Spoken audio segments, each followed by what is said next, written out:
മനഃപൂർവ്വം ചെയ്യുന്നതാണ്. ഡീഗ്രേഡിംഗ് എന്ന് പറഞ്ഞാൽ ദിലീപേട്ടൻ്റെ സിനിമയെ നശിപ്പിക്കാൻ വേണ്ടി മറ്റ് ഫാൻസുകാരും മറ്റ് അല്ലാത്ത ആൾക്കാരും മനഃപൂർവ്വം കേസിൻ്റെ ഒരു ഇതും പറഞ്ഞ് ചെയ്യുന്നതാണ്. എടാ അലൻസ് ജോസെ അപ്പോൾ ഇപ്പോൾ ഒരു ബോഡി ഗാർഡിനെ കൊണ്ട് കിടക്കണം. എടാ അലൻസ് ജോസെ നിൻ്റെ അടുത്ത് ഞാൻ പറയാണ്, നിൻ്റെ ബോഡി ഗാർഡ് അതൊക്കെ ആൾക്കാർ പറയുന്നതാണ് ചേട്ടാ. ദിലീപേട്ടൻ ഇങ്ങനെ ചിരിപ്പിക്കാൻ പറ്റുന്ന ഒരു ആള് എനിക്ക് ആറാട്ടെണ്ണനെ മറ്റേ അണ്ണന്മാരെയും പോലെ ആവാൻ നോക്കണേ, പക്ഷെ അത് നടക്കൂല.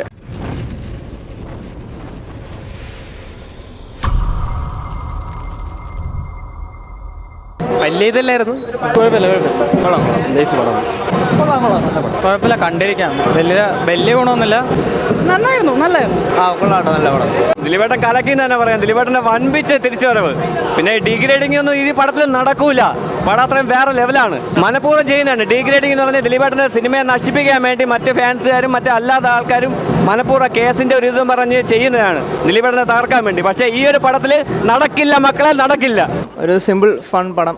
കുറേ നാൾക്ക് ശേഷം ദിലീപേട്ടൻ്റെ ഒരു എന്താ പറയുന്നത്, ഒരു കോമഡി ട്രാക്ക് പിടിച്ച് നമ്മൾ ഒരു സ്ലാപ്സ്റ്റിക് ടൈപ്പ് കോമഡിയാണെന്ന് വേണമെങ്കിൽ പറയാം. ഒരു കുടുംബ പ്രേക്ഷകർക്ക് ഇഷ്ടപ്പെടും. സിറ്റുവേഷണൽ കോമഡീസ് അല്ല, മെയിൻലി എന്താ പറയുക, ഈ ദിലീപ് മറിഞ്ഞടിച്ച് വീഴുന്നു, തലക്കുള്ള പൊടി വീഴുന്നു, അങ്ങനെ ടൈപ്പ് കോമഡീസാണ്. പിന്നെ കുറച്ച് റൊമാൻസും ഒരു ബോഡി ഗാർഡിൻ്റെ ഒക്കെ ആ സിനിമയിലെ കുറച്ച് എലമെൻറ്റ്സ് റൊമാൻസും കോമഡി അങ്ങനെയല്ല. പക്ഷേ കണ്ടോണ്ടിരിക്കാം, ഇത്ര ബോറിംഗ് അല്ല. എനിക്ക് ഭയങ്കര ഇഷ്ടപ്പെട്ടു. വൺ ടൈം വാച്ചാണ്. സാധാരണ നമ്മൾ ദിലീപേട്ടൻ്റെ പെട്ടെന്നുള്ള കോമഡീസ് ഇല്ലേ, അതൊക്കെ നല്ലപോലെ വർക്കൗട്ട് ആയിട്ടുണ്ട്. എനിക്ക് ഭയങ്കര ഇഷ്ടപ്പെട്ടു. ആക്ച്വലി അത് വൺ ടൈം വാച്ചാണ്. അങ്ങനെ ഭയങ്കര എക്സ്പെക്ടേഷനിലൊന്നും പോകരുത്. One time വാച്ചാണ്. സ്റ്റിൽ നല്ല രസമായിരുന്നു. 2 മണിക്കൂർ നമ്മൾ തിയേറ്ററിൽ ഇരുന്ന് ചിരിക്കുമായിരുന്നു. ബോഡി ഗാർഡിൻ്റെ റിംഗ് മാസ്റ്ററിൻ്റെയൊക്കെ എവിടെയൊക്കെയോ ഒരു 1-2 ടച്ച് ഫീൽ ചെയ്തു. സ്റ്റിൽ എന്താ പറയുക, കോമഡി പടമാണ്, ഫാമിലി എൻ്റർടൈനറാണ്. കുറേ നാൾക്ക് ശേഷം ദിലീപേട്ടൻ്റെ ഒരു പടമല്ലേ. അതൊക്കെ ആൾക്കാർ പറയുന്നതാണ് ചേട്ടാ. ദിലീപേട്ടൻ എന്താ പറയുക, ഇങ്ങനെ ചിരിപ്പിക്കാൻ പറ്റുന്ന ഒരു ആൾ എനിക്ക് ദിലീപേട്ടനിൽ ഭയങ്കര പടം ബ്രോ. പഴയ ദിലീപ് ഒന്നുമല്ല, വേസ്റ്റ് പടം. 2 കൺട്രീസിന് ശേഷം ബാക്കിയെല്ലാം വേസ്റ്റ് പടമാണ് ദിലീപിൻ്റെ. ഒട്ടും കൊള്ളൂല ബ്രോ. ഒന്ന് ജസ്റ്റ് കണ്ടു നോക്കിയിട്ട് പറഞ്ഞാൽ മതി. ബ്രോ ഒന്ന് കണ്ടു നോക്കുക. ആ പുള്ളി പറയും പോലെ ആ പുള്ളി ആറാട്ടെണ്ണനെ മറ്റേ അണ്ണന്മാരെയും പോലെ ആവാൻ നോക്കണേ, പക്ഷെ അത് നടക്കൂല. പടം ബ്രോ കണ്ടു നോക്കി. ഞാൻ ഹേറ്ററൊന്നും അല്ല, ഞാൻ എല്ലാ പടവും കാണും. ഒന്നും പറയില്ല, ബിലോ ആവറേജ്, വേറെ ഒന്നും പറയില്ല. സമയം പോണില്ല ബ്രോ, ബോറായിരുന്നു. എന്തോ ഇടയ്ക്ക് 2-3 സീനൊക്കെ കോമഡി ആയിരുന്നു, ബാക്കി വേസ്റ്റാണ് പടം. ആളെ പടം പൊളിയായിരുന്നു. ജനപ്രിയ നടനെന്ന് പറഞ്ഞു കഴിഞ്ഞാൽ ഇതാണ് ജനപ്രിയ നടൻ.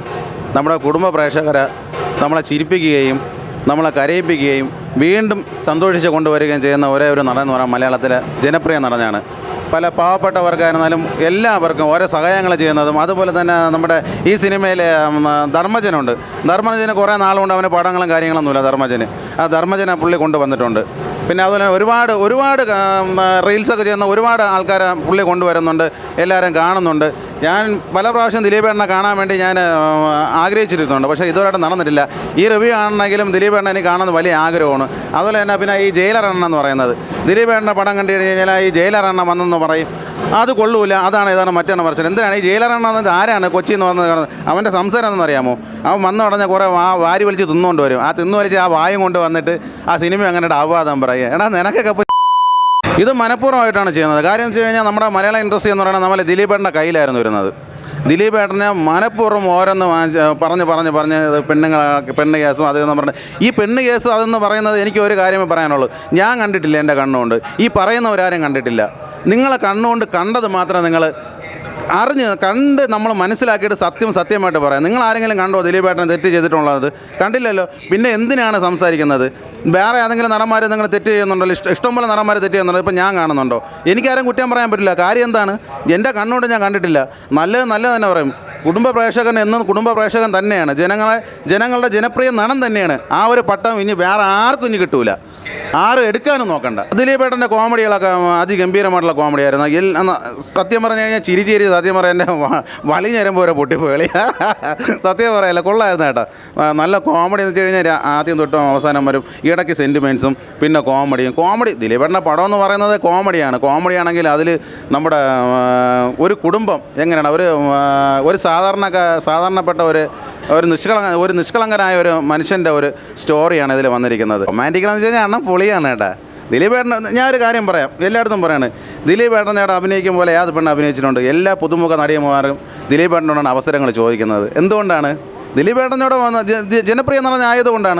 ജനപ്രിയ നടനായതുകൊണ്ടാണ് ഓരോ പുതിയ പെണ്ണുങ്ങൾ അവസരങ്ങൾ ചോദിക്കുന്നത്. ശരിയാ തെറ്റാ? എല്ലാ നടിമാരും കയറി ഹിറ്റ് അടിക്കുന്നത് ദിലീപേട്ടനോട് പടം കയറിയിട്ട് തന്നെയാണ്. ഇത് വൻ തിരിച്ചവരമാണ്. പടം പൊളിയാണ്. എല്ലാ ജനഹൃദയങ്ങളും കണ്ട് ദിലീപേട്ടൻ്റെ പടം വന്ന് വിജയിപ്പിക്കണമെന്നാണ് എൻ്റെ ഒരു അപേക്ഷ. പൊളിയാണ് മച്ചനെ, പൊളിയാണ്. അതുകൊണ്ട് ഇപ്പോൾ ആറാട്ടെണ്ണം തീർന്ന് പാവം ആറാട്ടെണ്ണം ആ സന്തോഷം വർഗീര ഞാൻ ഇത്രയും നാളെ കുറ്റം പറയണം. ഇപ്പം മറ്റേ അലിൻസ് പെരേര അല്ലേ, അവനെ സത്യം പറഞ്ഞല്ലേ, ഞാൻ പല പ്രാവശ്യവും ഞാൻ പറഞ്ഞു, പക്ഷേ ഇവനെ കണ്ടു കഴിഞ്ഞാൽ അവിടെ അവന് മുഖത്തൂടെ തേച്ച് കൊടുക്കണം. സത്യം പറഞ്ഞാൽ ആളെ എന്തെന്നല്ലേ പറയണത്, അവനെ കണ്ടു കഴിഞ്ഞാലല്ലേ ആളെ സത്യം പറയല്ലേ. എടാ അലൻസ് ജോസേ, അവ ഇപ്പോൾ ഒരു ബോഡി ഗാർഡിനെ കൊണ്ട് നടക്കണം. എടാ അലൻസ് ജോസേ, നിൻ്റെ അടുത്ത് ഞാൻ പറയാണ്, നിൻ്റെ ബോഡി ഗാർഡ് നിന്നെയും കൊണ്ട് നടന്ന് നിൻ്റെ കൂടെ നിന്നിട്ട് നിന്നെ അവൻ കിണ്ടി കളഞ്ഞിട്ട് അവൻ ഹിറ്റ് അടിക്കാൻ നോക്കുകയാണ്.